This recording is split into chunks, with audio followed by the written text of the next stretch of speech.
habíamos dicho que íbamos a dejar para esta ocasión lo que Juan Cassiano logró reunir a partir de un viaje que hace hacia, digamos, la parte oriental, Egipto, con los llamados padres del desierto. Y sobre todo, lo que él recopila al hablar precisamente de la oración. Ya sabemos que la cuestión de la oración, en particular de la oración contemplativa, tiene su fundamento bíblico en el Evangelio de Mateo, capítulo 6, versículo 6, que dice: cuando vayas a rezar, entra en tu cuarto, cierra la puerta y reza a tu Padre en secreto, y tu Padre, que ve lo escondido, te recompensará. ¿No? Ahí está, digamos, como el fundamento bíblico de lo que sería la oración contemplativa, que es la que estamos describiendo. Entonces Juan Cassiano hace este viaje y se entrevista sobre todo con el abad Isaac, que ahí lo encuentra. Entonces él, por ejemplo, visita los monasterios del siglo IV y va a reunir las sentencias que va obteniendo, ¿no?, en su visita a través de estos monasterios, muy en particular del abad Isaac, y al regresarse a Occidente va a fundar un monasterio. Y digamos, lo llamativo es que básicamente esto que se da, o el abad Isaac, no sospechaba que iba a hablar con alguien que iba a influir tanto durante los próximos 2000 años, ¿no? O sea, con Juan Cassiano. Entonces, el consejo que le da, en un primer lugar, es el siguiente, ¿no? Lo voy a citar textual. Dice: tenemos que tener especial cuidado de seguir el precepto del Evangelio que nos dice que entremos en nuestra habitación y cerremos la puerta para que podamos rezar con el Padre. Y eso es lo que hacemos, ¿no? O sea, Juan Cassiano le pregunta: ¿cómo es que llevan a cabo la oración? Dice: bueno, hay que seguir literalmente el Evangelio cumpliendo con estos preceptos que se nos indican. Ahora, lo que es verdad es que aunque haya diferentes métodos para prepararse a la contemplación, por ejemplo, puede ser también una oración o una contemplación más intelectual, ¿no?, más basada en imagen, puede ser una contemplación más cordial, o sea, moviendo los afectos, las emociones, etcétera. Todos, en último término, lo importante es que volvían a las palabras de Jesús, las que hemos citado, en este caso del Evangelio de Mateo. Al menos, precisamente, cómo se había vivido hasta el siglo IV dentro de esta espiritualidad que estaba como caracterizada, en primer lugar, por una soledad extrema. Y también, ¿no?, los padres del desierto que se van a vivir en soledad, pero también porque ya se empezaba a conformar una comunidad de espirituales, ¿no? Vamos a decir una comunidad en ese sentido de buscadores. Entonces aquí el comentario continúa y el propio abad Isaac dice lo siguiente: rezamos en nuestra habitación cuando retiramos nuestro corazón del tumulto y del ruido de nuestros pensamientos y de nuestras preocupaciones. Y cuando secreta e íntimamente ofrecemos nuestras plegarias al Señor. No, o sea, digamos, aquí hay como una exposición muy concreta. Lo primero, si se nos ha dicho en Mateo: cuando vayas a rezar, entra a tu cuarto, cierra la puerta y reza a tu Padre en secreto, entonces lo primero que podemos detectar en este versículo es que se nos indica que requerimos una preparación. Dice: cuando vayas a rezar, o sea, prepárate.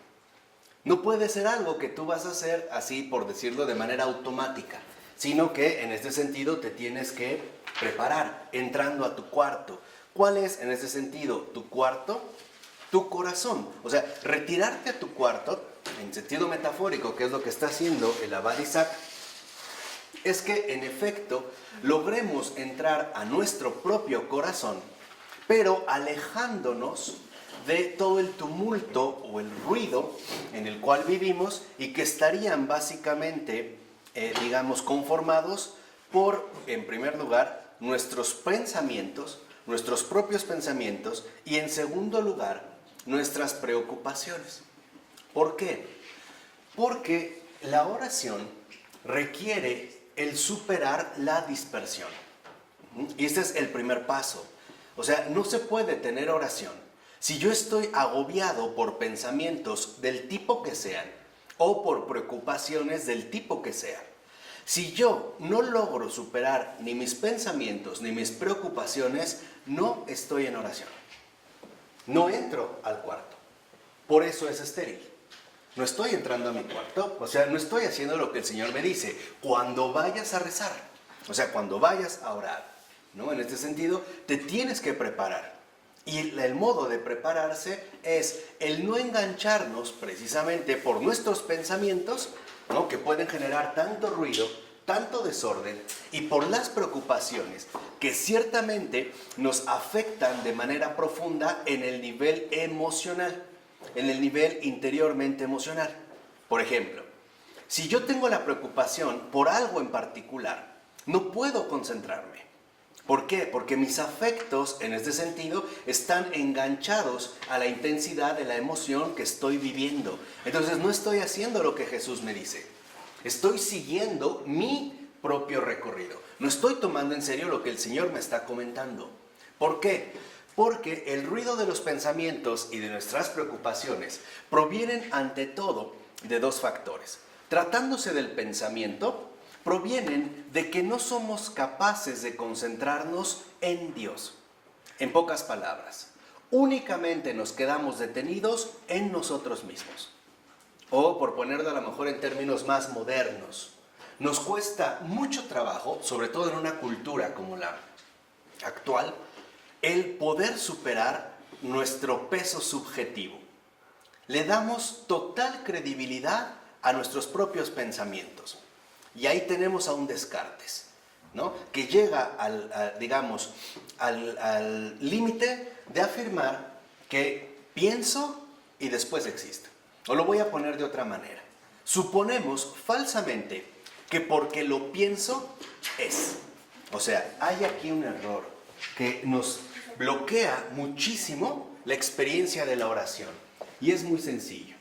Para nosotros el pensar es idéntico al ser. Esa es nuestra dinámica equivocada. O sea, el hecho de que lo piense, ya le doy una total credibilidad e incluso le otorgo un carácter ontológico. O sea, para mí el hecho de que lo piense es. ¿Y por qué? ¿Por qué asumo esta actitud? Porque estoy apegado a mi propia fuente de pensar. O sea, estoy, digamos, como limitado a mi propia capacidad pensante. Entonces, lo primero que tenemos que hacer es no fiarnos de nuestra propia capacidad intelectual. No podemos dar ese paso. No nos podemos fiar plenamente, de manera absoluta, en nuestra propia capacidad de pensar. Voy a poner un ejemplo muy sencillo, o varios ejemplos muy sencillos, para que vean a lo que me refiero. Primero, hay veces en las que atravesamos ciertas circunstancias de la vida y de inmediato lo primero que se dispara son los pensamientos. Empezamos a sacar una secuencia, ¿no? Como olas que nos van inundando y que afectan todo nuestro intelecto. Lo llenan de ruido, nos asfixian. Por ejemplo, empezamos a pensar, no sé, en un caso ya a lo mejor enfermizo, que si le marqué a mi esposo o a mi esposa y no me contestó, comienzo a pensar que quizá no me contestó porque está con alguien más, porque no quiere hablar conmigo, porque ya no le importo, porque estoy viejo, porque estoy gordo, porque estoy fea, y entonces me empiezo a saturar, ¿no? O al revés, terminé con mi novio o con mi novia y pienso que ella está siendo la persona más feliz del mundo y yo el más infeliz del mundo. Y todo a partir de una fotito del Facebook. ¿No? Vi ahí haciendo un brindis con una cerveza, entonces claro, ella la está pasando de maravilla, yo aquí de idiota, sufriendo y padeciendo, y lo vivimos. ¿Por qué? Porque identificamos pensar y ser. Mentira. El pensar no es idéntico al ser. El ser no se piensa, el ser se recibe, el ser se escucha. Tiene que ver más con una cuestión auditiva, porque si no empezamos a crear un montón de tonterías. Puede dar risa, pero es peligroso en la vida espiritual. ¿Por qué? Porque nos distrae completamente. En el caso de las preocupaciones, bueno, ¿quedó claro el pensar? En el caso de las preocupaciones, la raíz que las alimenta es la falta de confianza en la bondad divina. O lo voy a poner en términos teológicos más drásticos. La preocupación que no me permite orar es el asumir una condición de orfandad. Vivo como un huérfano. Como si no tuviera un padre. ¿La preocupación de qué? ¿Eh? La preocupación. O sea, la preocupación proviene de vivir en orfandad, ¿no? O sea, vivo como si fuera un huérfano, como si no tuviera un Padre en el cielo que se desvive por mí y el cual incluso ha llegado hasta el extremo por mí. Entonces empiezan preocupaciones. Híjole, ¿y ahora cómo le voy a hacer? ¿Y qué va a suceder? ¿Y qué va a pasar? Y no sé qué. Puede ser que alguno de nosotros tenga más inclinación por lo intelectual, o sea que los pensamientos lo devoran. Y algunos de nosotros nos dejamos devorar más bien por las preocupaciones, ¿no? Nos afectan. Entonces no estamos siguiendo el consejo de Jesús. Por eso no podemos entrar en oración. Por eso mucha gente dice, no, es que en realidad le pido y no sucede nada. No, porque no estás orando. O sea, en realidad te estás como revolcando en tu propio lodo. No estás elevando el corazón. Por eso se nos dice en la celebración litúrgica, Sursum corda, levantemos el corazón, levantémoslo por encima de nuestros pensamientos que muchas veces son inútiles y estériles y de nuestras preocupaciones que muchas veces son en realidad superfluas. Este es un aspecto vital. O sea, no podemos seguir viviendo bajo esta dinámica porque no va de acuerdo con los consejos que Jesús, en ese sentido, nos ha transmitido. O sea, no es cristiano, pues. Tenemos que aprender, como a mí me gusta llamarle, a domesticar el pensamiento. Es como un perro. Y si no saben cómo, pregúntenle a Rafa, que es el experto. Si yo le digo a un perro, o Rafa le dice a Zeus, quieto, él está quieto, ¿o no? Aunque tú te vayas, ¿cierto o no? ¿Se mueve? No. Y si se mueve, ¿qué haces, Rafa? Un grito. Ah, un grito, o sea, lo pone en control. Tenemos que aprender a ponerle límites al pensar. Si no, entonces el pensar nos va a empezar a dominar, nos va a empezar a subyugar. Cuidado, porque el germen profundo de una locura es la tiranía del pensar. No estar pensando en cosas que en realidad no son. ¿Cuántas veces nos ha pasado? Por ejemplo, me invitaron a una fiesta y yo pensé que iba a estar nefasta. Y fui el más divertido. No me quería ir.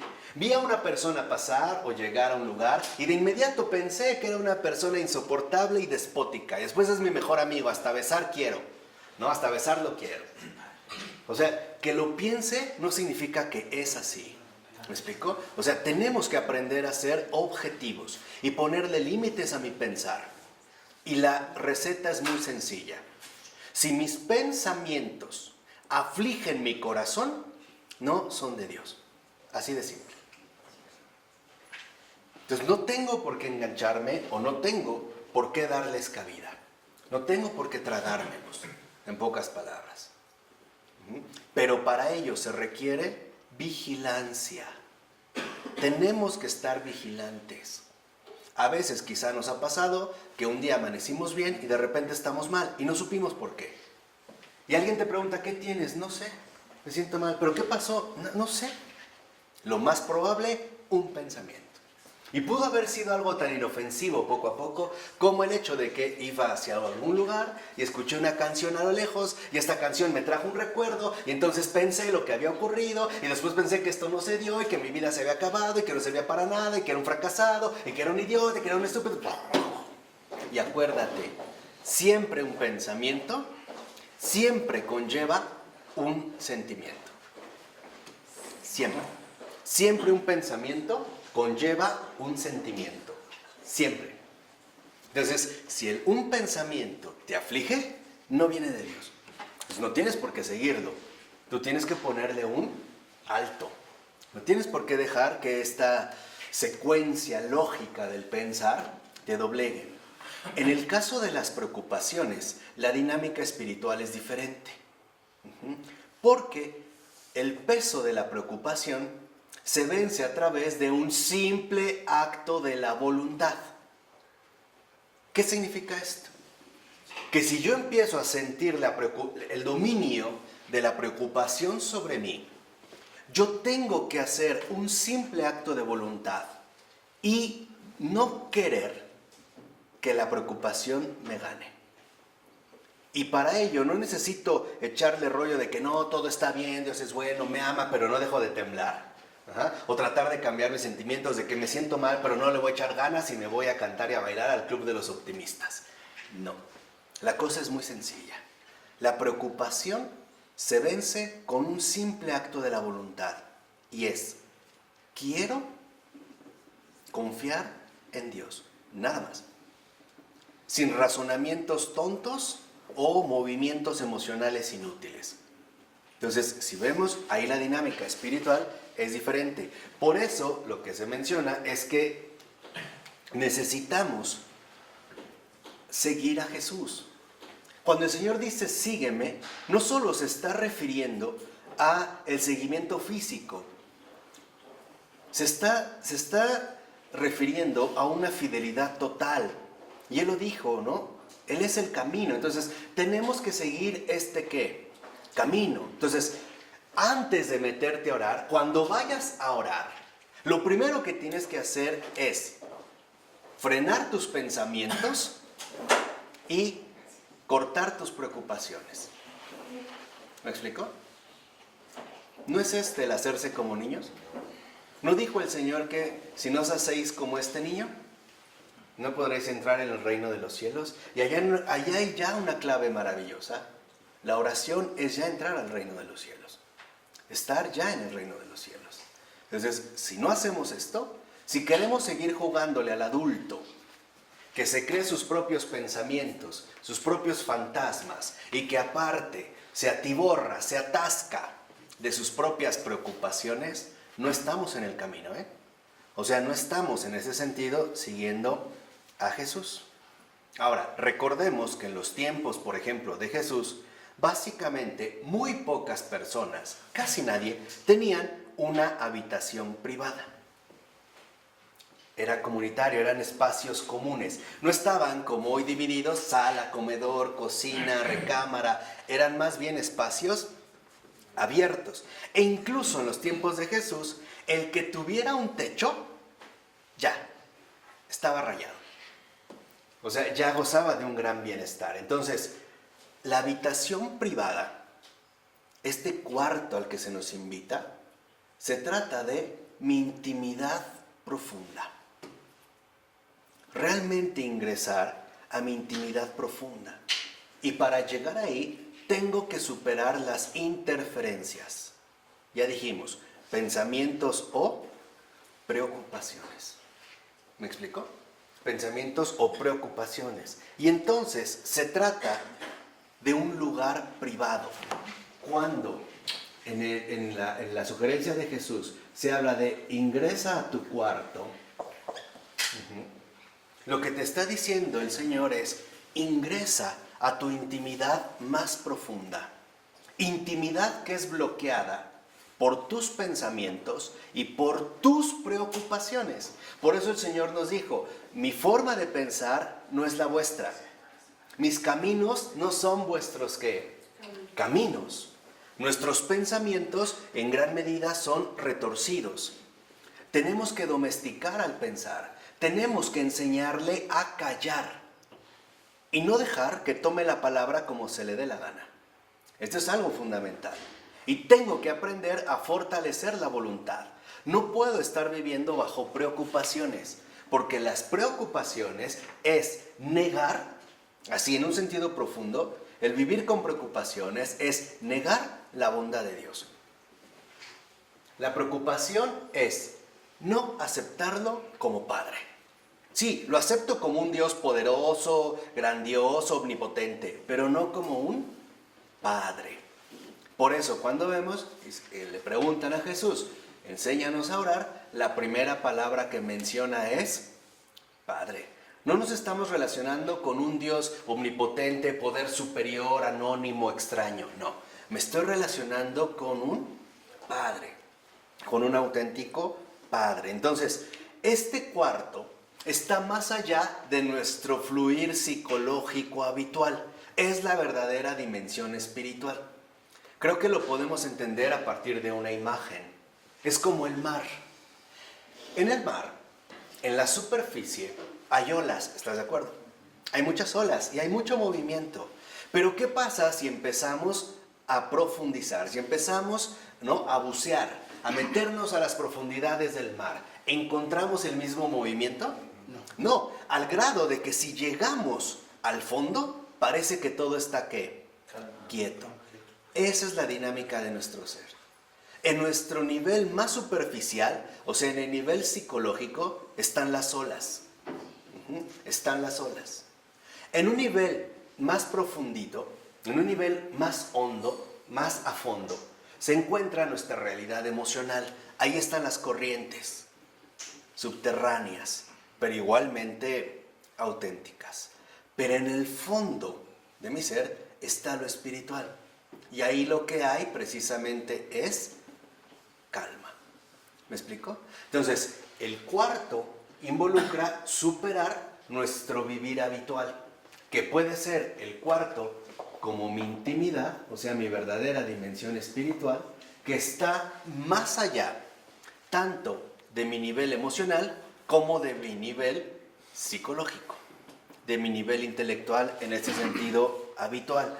Así que entonces, por ejemplo, si nosotros aprendemos a llegar ahí, traspasamos la línea de lo psicológico, traspasamos la línea de lo emocional y encontraremos esa presencia de Dios en mí.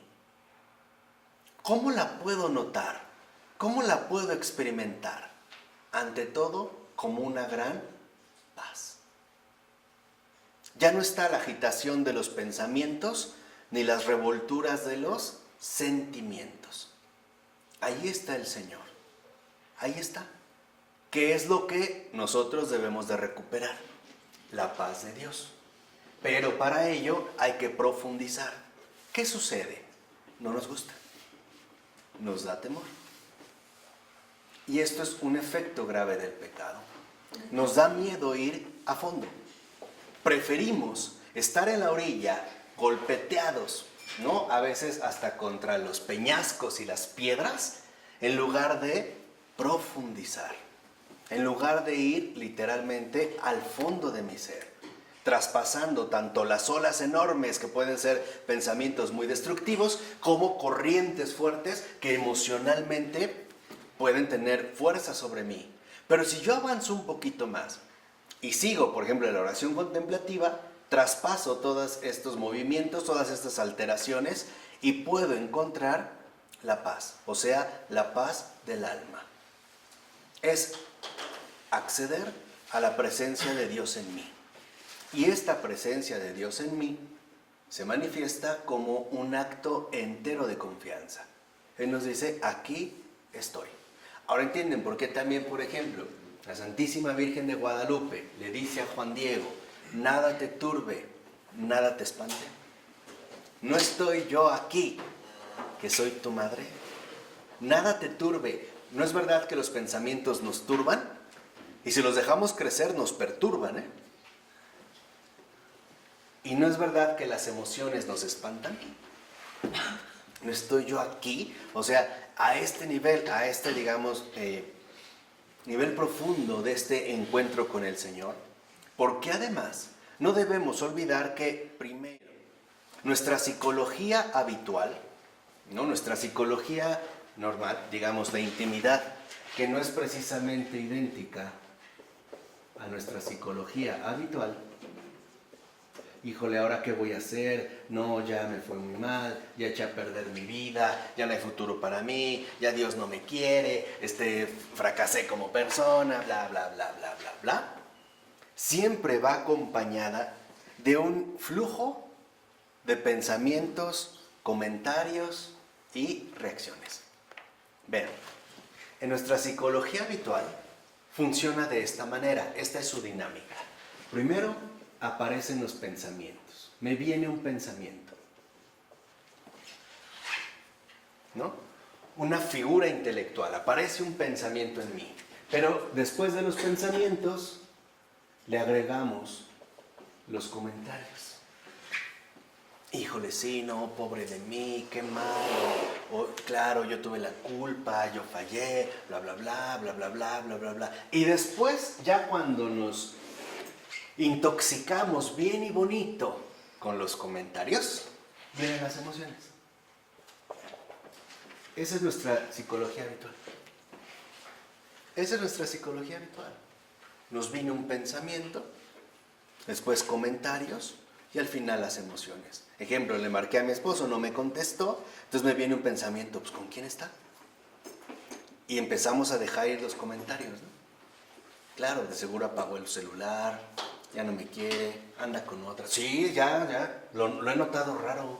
Yo no soy su tonta, a mí no me engaña. Entonces de ahí empieza la furia, ¿no? Se empiezan a desatar las emociones, hasta que puede hablar, hola, ¿cómo estás? Bien. ¿Qué tienes? Nada. ¿Qué te pasa? Nada, tú dime, ¿no? Tú sabes. De ahí, o sea, ya estamos trastornados. Entonces, esta es nuestra psicología habitual. A lo que se nos invita precisamente es que nosotros superemos esta psicología habitual. Por eso, el método, el camino que Jesús nos propone, consiste en abandonar esta psicología habitual. En no engancharme a los pensamientos que me van a llevar a ¿qué? A comentarios y por último a emociones. Entonces se nos invita a no seguir esta psicología habitual y a desprendernos del ambiente, ¿no? O sea, del que podemos estar insertos, de la gente y en particular de todas nuestras actividades, tanto exteriores como interiores. ¿Para qué? Para que puedas escuchar. Eso es lo fundamental. Lo primordial no es tanto ver a Dios, no aquí, sino escucharlo. Por eso vemos la palabra, la escritura. No es tanto que se le ve, pero se le escucha. Por eso tenemos la palabra, ¿no?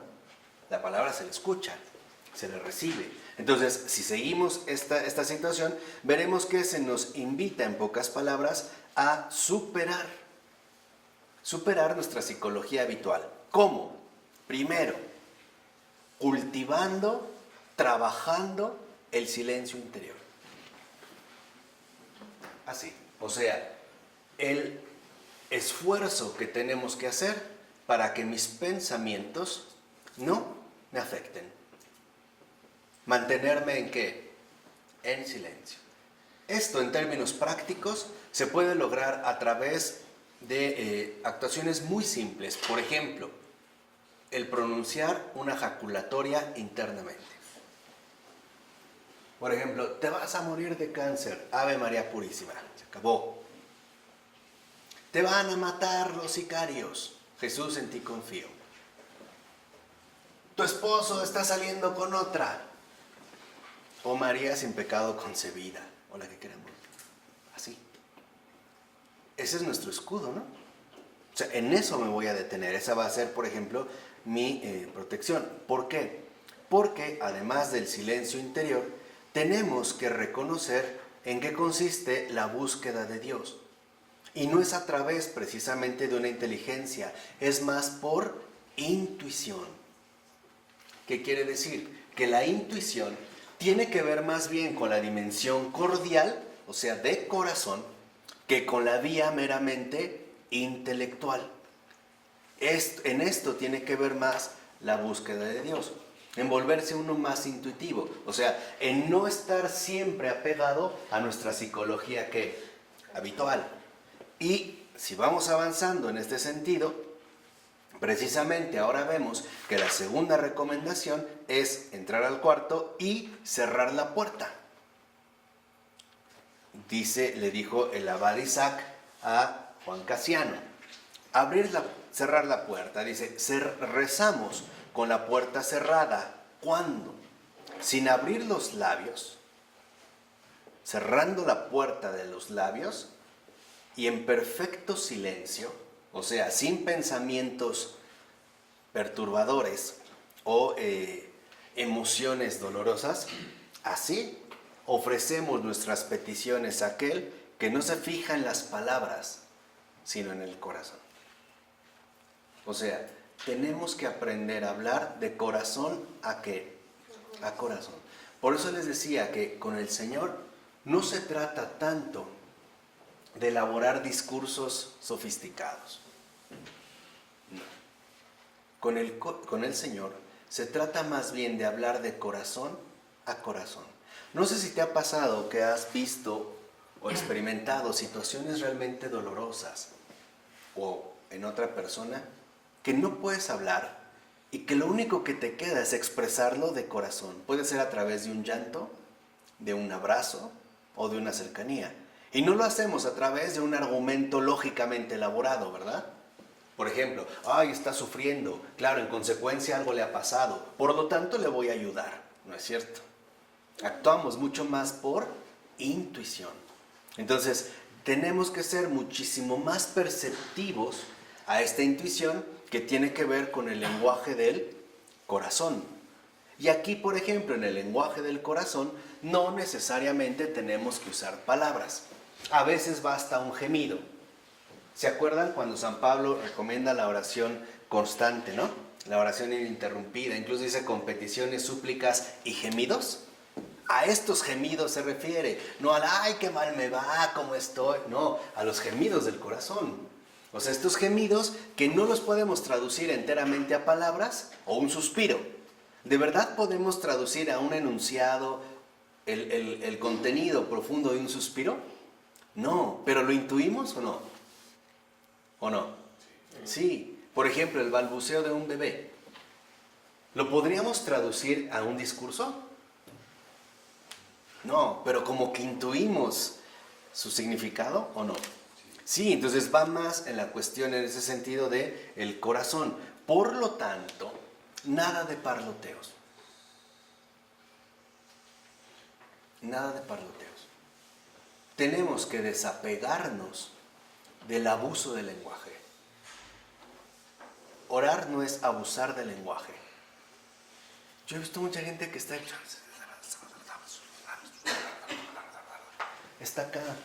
en la psicología habitual. Ahí está.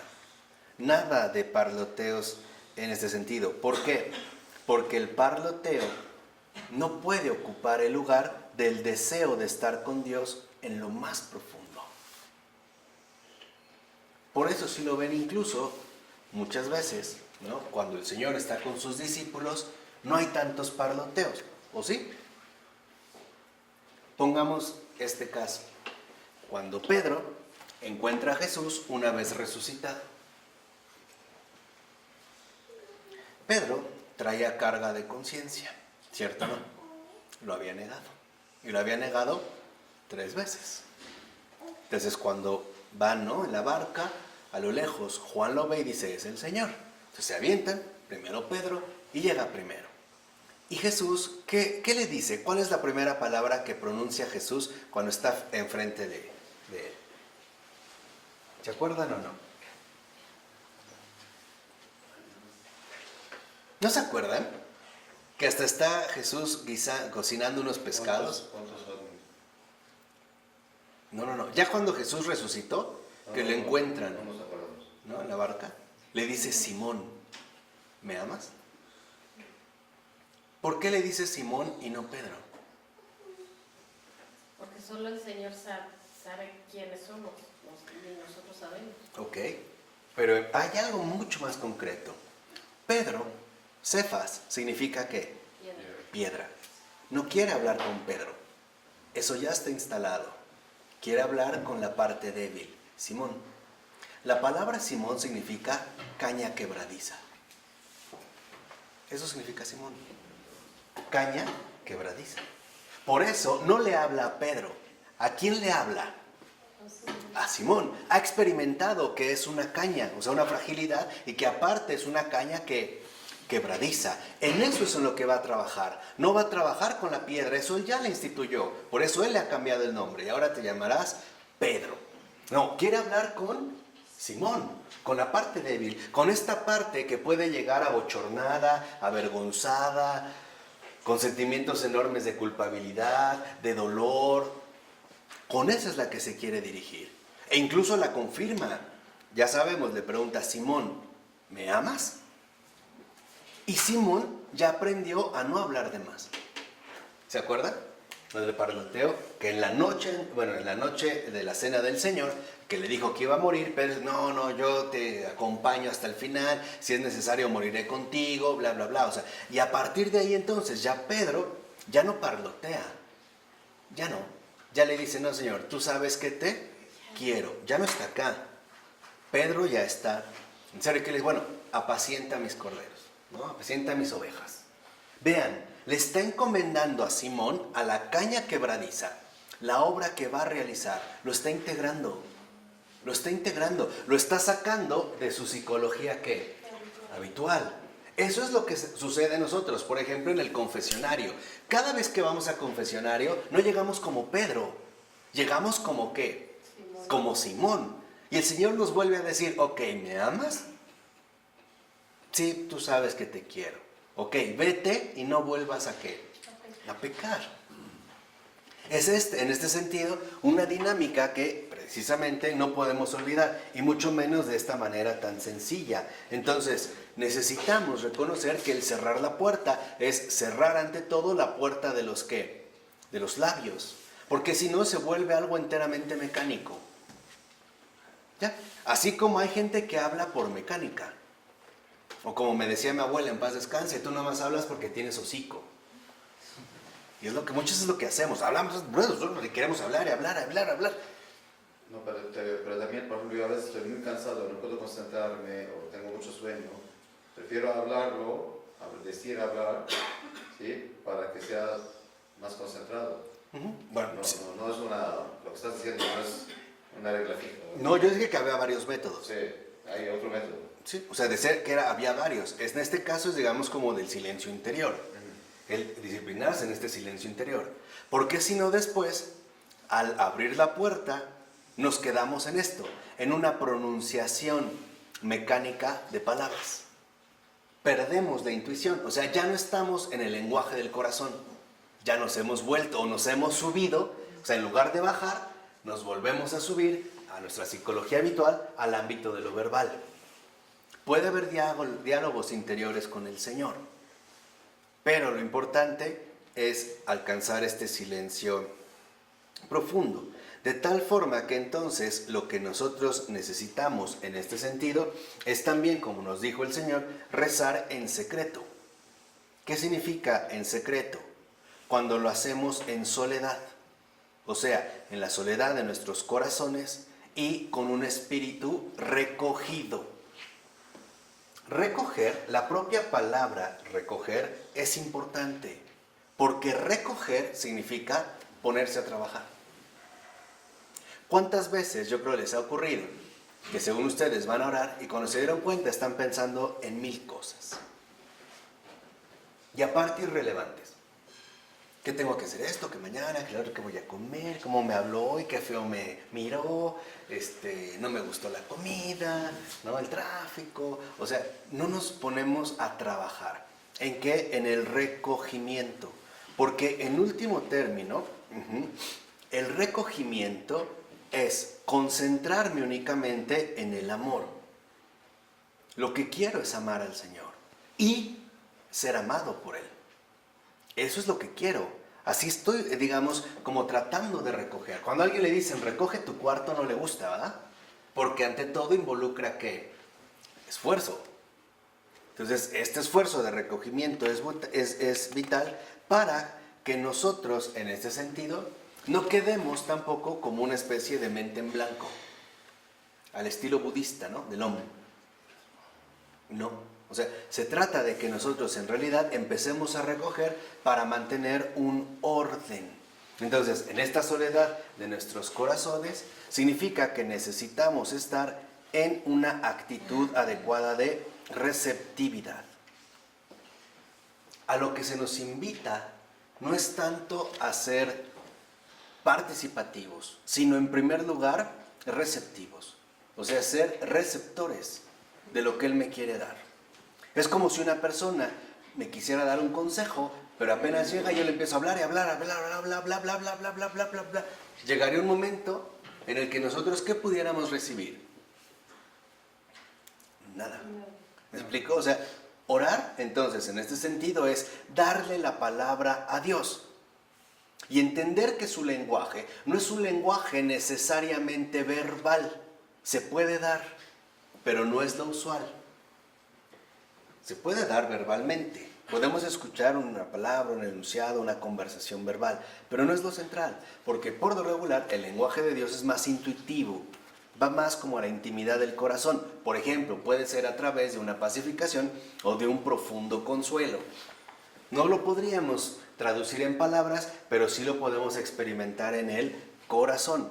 De tal manera que entonces, si nosotros realmente le damos la palabra a Dios, lo que vemos es que estamos buscando precisamente que el Señor tome la palabra, que Él pase en pocas palabras a primer ¿qué? Plano.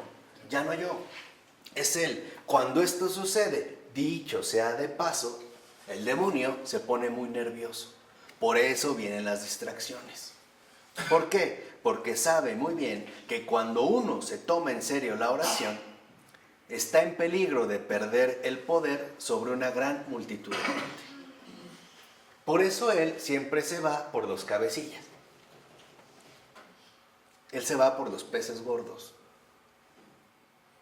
Los demás no le interesan. A él no le interesan charales. Se va por un marlin, por un pez vela, tiburón. O sea, los demás no le importan. Porque sabe que si logra distraer o sacar de la oración a ese, muchos otros ya están fuera. Es la misma estrategia que ha usado desde el principio, por ejemplo, con Eva. ¿Por qué se va sobre Eva? Porque intuye que es la madre de los vivientes. Si la madre cae, los hijos ¿qué? Caen. Y así pasó. Entonces ahí no hacer caso a las tentaciones. ¿Me explico? No hacer caso. Si vienen, que tocan la puerta, que hay ruidos, nada. Tú en lo que estás. Pase lo que pase, tú en lo que estás. ¿Por qué? Porque como dice también en este sentido el padre Keating, puede luchar, en pocas palabras, contra él el mundo entero. Pero lo importante es qué tanto se ha adueñado Dios de nuestra vida. Y para eso oramos. Para que Dios se vaya adueñando de mí. Es el perderme a mí mismo en Él. Dejar que Él realmente sea Dios en mi vida. Hacerme a un lado, no estorbar, no eclipsar, sino darle realmente el papel que tiene. En este caso, para que Él actúe, se adueñe de mí. Entonces, ahora, ¿por qué rezamos en un profundo silencio? Si se supone que no abrimos la boca para pronunciar ninguna petición concreta, ¿qué hacemos exactamente? Y dice, de nuevo el Evangelio viene a nuestra ayuda con instrucciones claras. Ahora en Mateo capítulo 7, versículo 9, donde Jesús dice, ¿quién de vosotros, si su hijo le pide pan, le va a dar una piedra?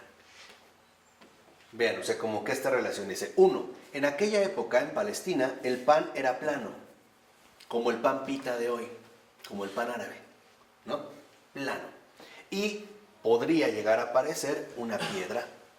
De ahí que entonces algún malvado podría decir, mira hijito, ven, como hacerle una broma, ¿no? Mira, toma un pedazo de pan, pero más bien era una ¿qué?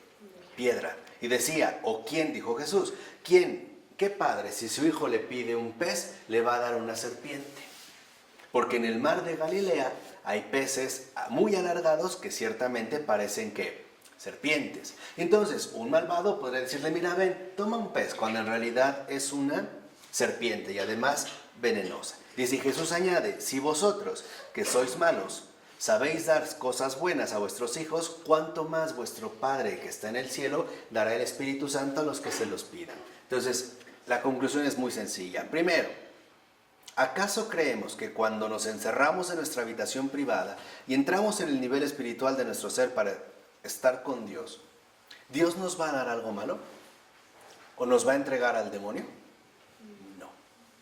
Algunos creían que cuando uno se concentraba, el demonio podía entrar. Mentira. No es verdad. Uno solo se concentra en Dios. Y si algunos fundamentalistas llegan a pensar que si vaciamos nuestra mente de todos los pensamientos, nos abrimos al diablo. Y se juega por afuera, Claro. juega alrededor de ti. Pero nunca adentro. Para De hecho, afuera. solo hay dos personas que pueden ver hasta lo más íntimo de nuestro corazón. Dios mismo, Jesús y María. Nada más, ningún otro. Ni un santo hacia el fondo lo podrán intuir, ni los ángeles, ni nada. Por eso es que, sin hablar, podemos hablar de corazón a qué? A corazón. Esto entre Jesús y María es muy frecuente. Por ejemplo, durante su vida terrena. Esto durante su vida terrena es muy frecuente, más como por intuición. Entonces dice, ahora, ¿qué es en realidad en este sentido? ¿Por qué evitamos las palabras? Para que nuestro ser suplique de modo indecible, de modo más allá de nuestro habitual comunicarnos, el Espíritu Santo. ¿Por qué es espíritu?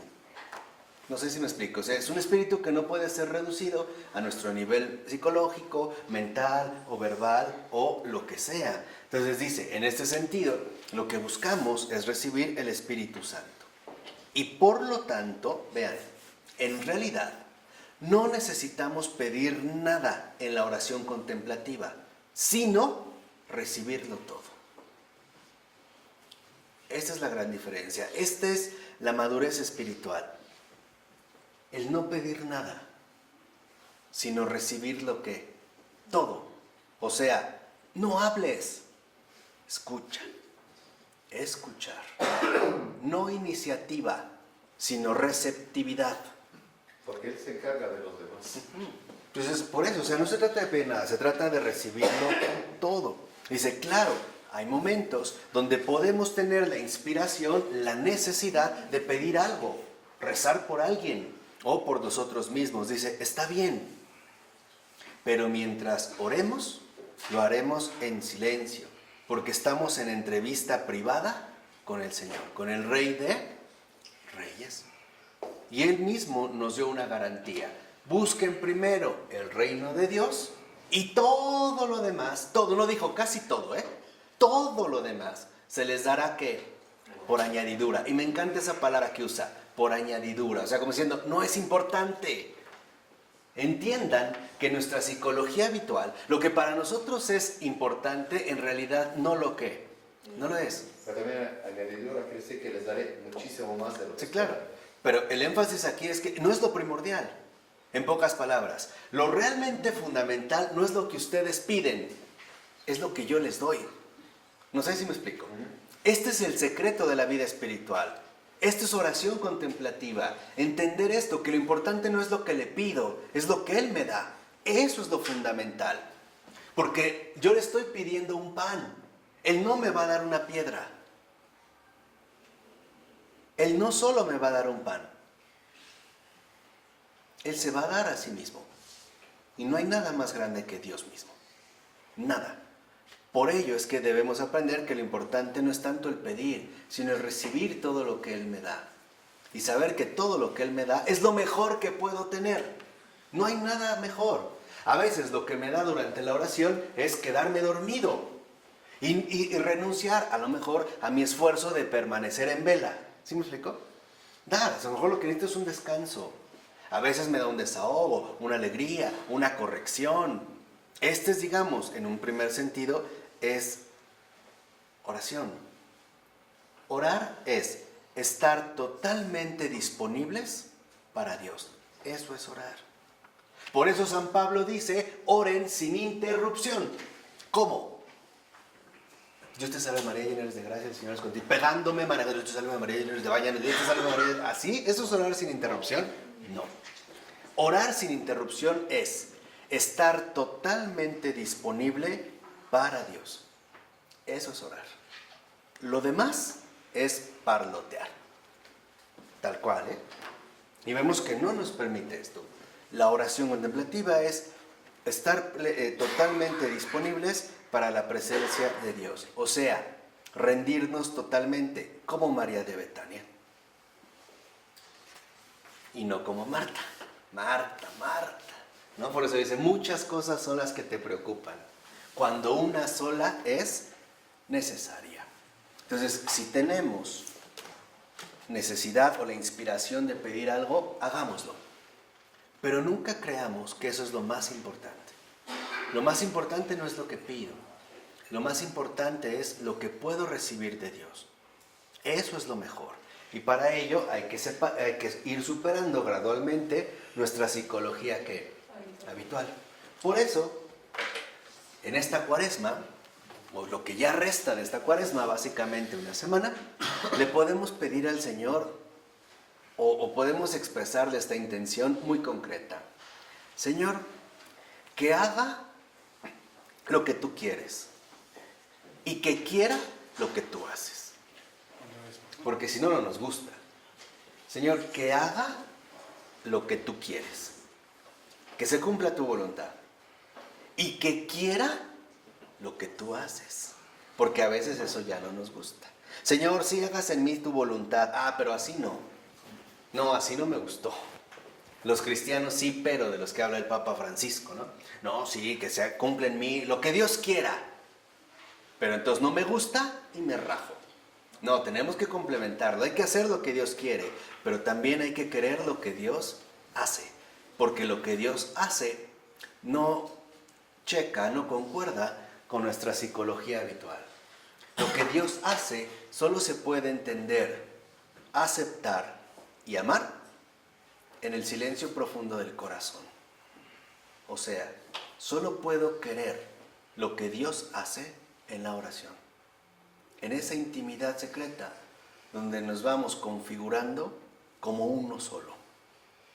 Él en mí y yo en Él.